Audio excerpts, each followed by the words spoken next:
नमस्कार। और इस लेक्चर में हम टेबल से रिलेटेड ए टू जेड सारी बात करने वाले हैं। तो चलिए शुरुआत करते हैं अपने इस लेक्चर की। सबसे पहले समझ लेते हैं टेबल किस तरीके से बनाते हैं। वैसे तो हमने HTML में बताया था, चाहें तो प्लेलिस्ट में आप चेक कर सकते हैं, लिंक डिस्क्रिप्शन में मिल जाएगी, इसलिए थोड़ा फास्ट फॉरवर्ड में बता दे रहा हूँ।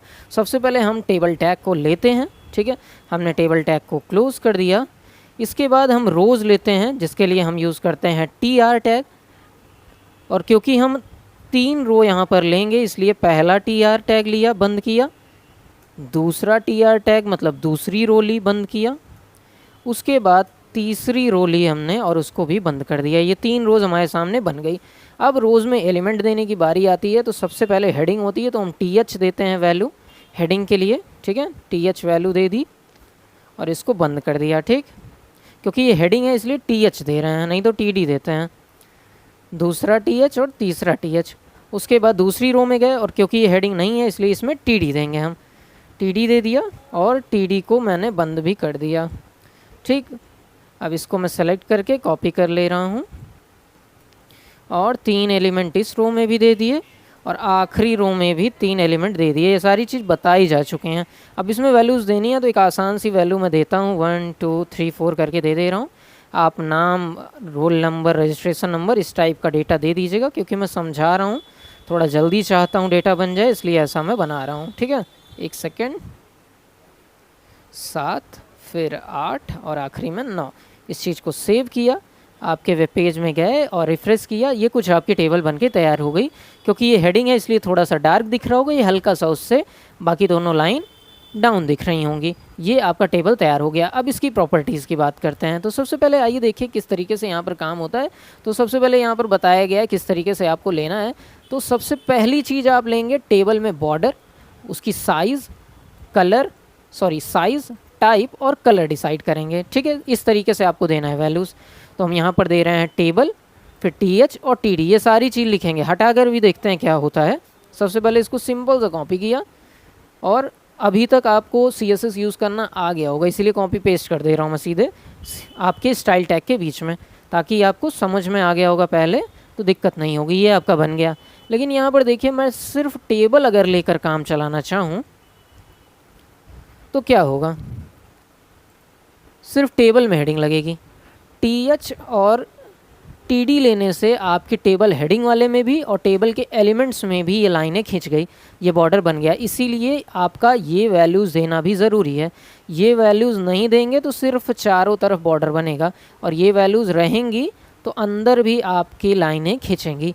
ये अंदर आपको समझ में आ गया होगा। इस तरीके से आप किसी चीज़ को वैल्यू देते हैं। और यहाँ पर कलर का ऑप्शन लास्ट में दिख ही रहा है, इसको मैं रेड करके दिखा देता हूँ क्या होता है। रेड मैंने कर दिया, सेव किया, वेब पेज में गया, रिफ्रेश किया और ये रेड कलर का आपके सामने आ गया। एकदम सिंपल सी चीज़ है, समझ में आ गया होगा यहाँ से, ठीक है। देख रहे हैं टेबल में भी, TH में भी और TD में भी हमने क्या दिया है, बॉर्डर दिया है। 1 पिक्सल साइज़ है, इसको आप बढ़ा सकते हैं। सॉलिड है, इसको और भी तरीके से दे सकते हैं। बॉर्डर वाले लेक्चर में हमने बताया था क्या क्या टाइप दे सकते हैं।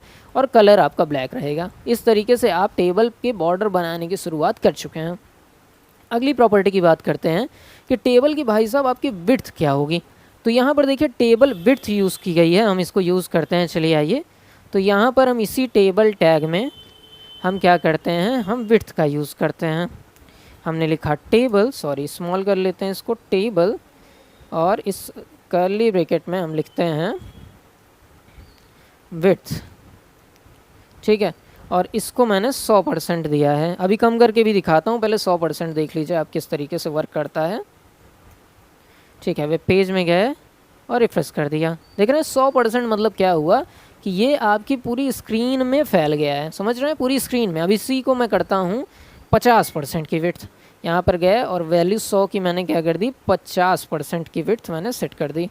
अब देखिए हम जा रहे हैं वेब पेज में, रिफ्रेश कर रहे हैं। देखिए 50% मतलब टेबल आधे पेज में सिकुड़ के आ गई। इसी को 30% कर दूंगा तो क्या होगा, समझ गए होंगे ना चीज़। 30% किया, सेव किया और यहाँ पर गया, देखिए इस तरीके से आपका डेटा दिख रहा है। समझ गए कि नहीं। चलिए आगे चलते हैं अपने अगले पॉइंट पे।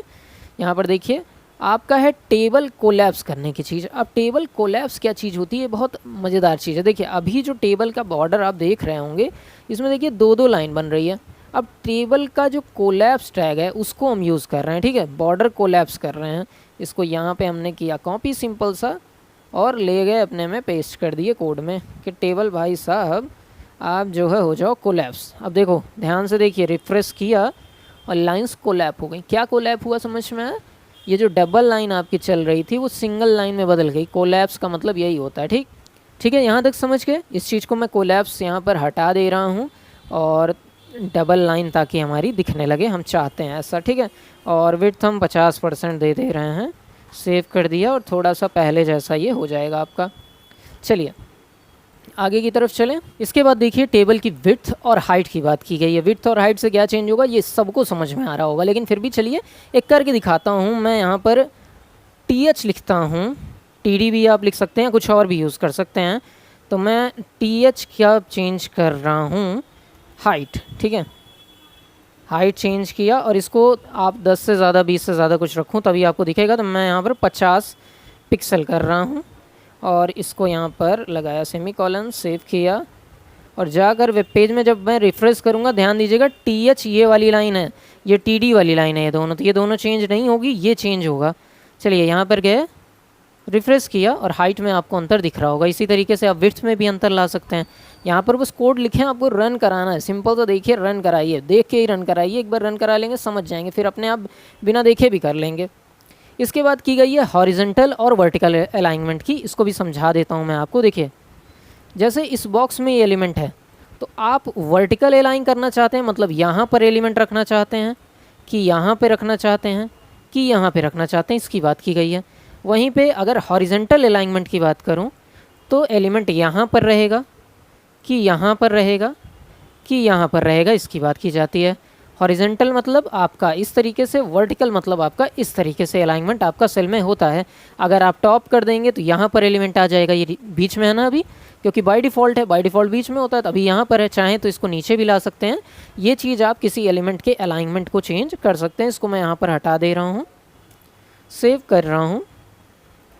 देखिए वर्टिकल अलाइनमेंट और हॉरिजॉन्टल अलाइनमेंट से यही मामला आपका बनेगा। समझ रहे हैं कि नहीं ये चीज़?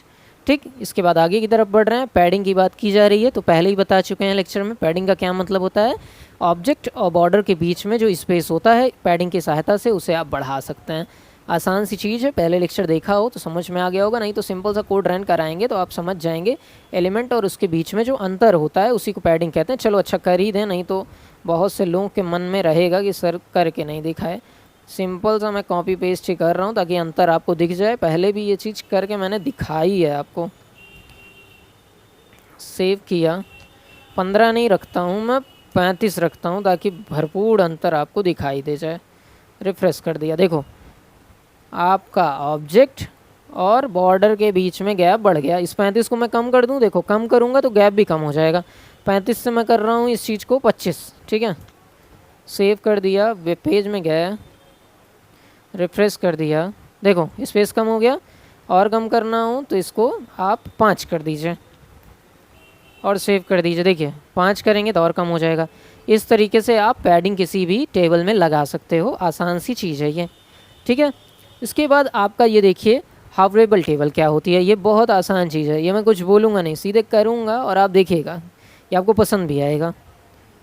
थोड़ा सा आपके टेबल अट्रैक्टिव हो जाएगी। सेव किया, पेज में गया, रिफ्रेश किया और कोई अंतर दिखा नहीं। लेकिन देखो जब इस जगह पे आप आ रहे हो, देख रहे हो कि नहीं, थोड़ा सा कुछ और कलर देता हूँ मैं, इसको देता हूँ ब्लू। सेव किया, वेब पेज में गए, रिफ्रेश किया, अंतर नहीं दिख रहा है। लेकिन अब देखिए जब आप उस पर हावर करेंगे, उस पर माउस ले जाएंगे तो वो कलर्ड आपको दिखने लगेगा। दिख रहा है कि नहीं? ये आपका काम करता है। ये थोड़ा सा अट्रैक्टिव लगा होगा ना आपको? ठीक है, चलिए इसके बाद स्ट्रिप टेबल बनानी हो तो इस तरीके से स्ट्रिप्ट आप बना सकते हैं। चलिए ये मैं करके नहीं दिखा रहा हूँ, आप करके मुझे कमेंट में बताइए इस चीज़ से क्या काम हुआ आपका। चलिए करके मुझे बताइएगा ये चीज़। ठीक, और उसके बाद रिस्पॉन्सिव टेबल बनानी हो, जैसे पहले रिस्पॉन्सिव टेक्स्ट बनाया था कि वेब जो विंडो खुली है उसके हिसाब से साइज चेंज हो जाए, इसी तरीके से अगर आपको टेबल को रिस्पॉन्सिव बनाना है तो आपको ओवरफ्लो एक्स ऑटो करना पड़ेगा। इस चीज़ को मैं उठाकर सीधे ले जाता हूँ और यहाँ पर अपने वेब पेज में जो टेबल है आपकी, इसको एक मैं डिव में रखता हूँ, पेस्ट करता हूँ और इस डिव को बंद कर देता हूँ। और लास्ट में भी टेबल को मैं एक DIV में बंद कर देता हूँ, सेव कर देता हूँ। रिफ्रेश करेंगे, कोई अंतर आपको दिखेगा नहीं, लेकिन जब आप इस विंडो को बड़ा छोटा करेंगे तो आपको अंतर साफ साफ दिखेगा। देख रहे हैं साइज़ चेंज हो जा रही है, जैसे जैसे साइज़ बढ़ाएंगे बढ़ेगी, घटाएंगे घट जाएगी। ये आपका रिस्पॉन्सिव होता है। रिस्पॉन्सिव मतलब साइज़ के आधार पर स्क्रीन की साइज़ चेंज होगी तो आपका ये मामला भी चेंज होगा। बाकी आप चैनल को सपोर्ट करना चाहें, पूरी तरीके से फ्री कंटेंट देते हैं, तो आप इस QR कोड से हमें जो भी अमाउंट से चाहें सहयोग कर सकते हैं। PDF फ्रीली अवेलेबल है, कोई भी पेड हमको रुपए देना ही ज़रूरी नहीं है, लेकिन आप सपोर्ट करना चाहें तो कर सकते हैं। बाकी मिलते हैं अगले लेक्चर में, तब तक के लिए नमस्कार, जय हिंद।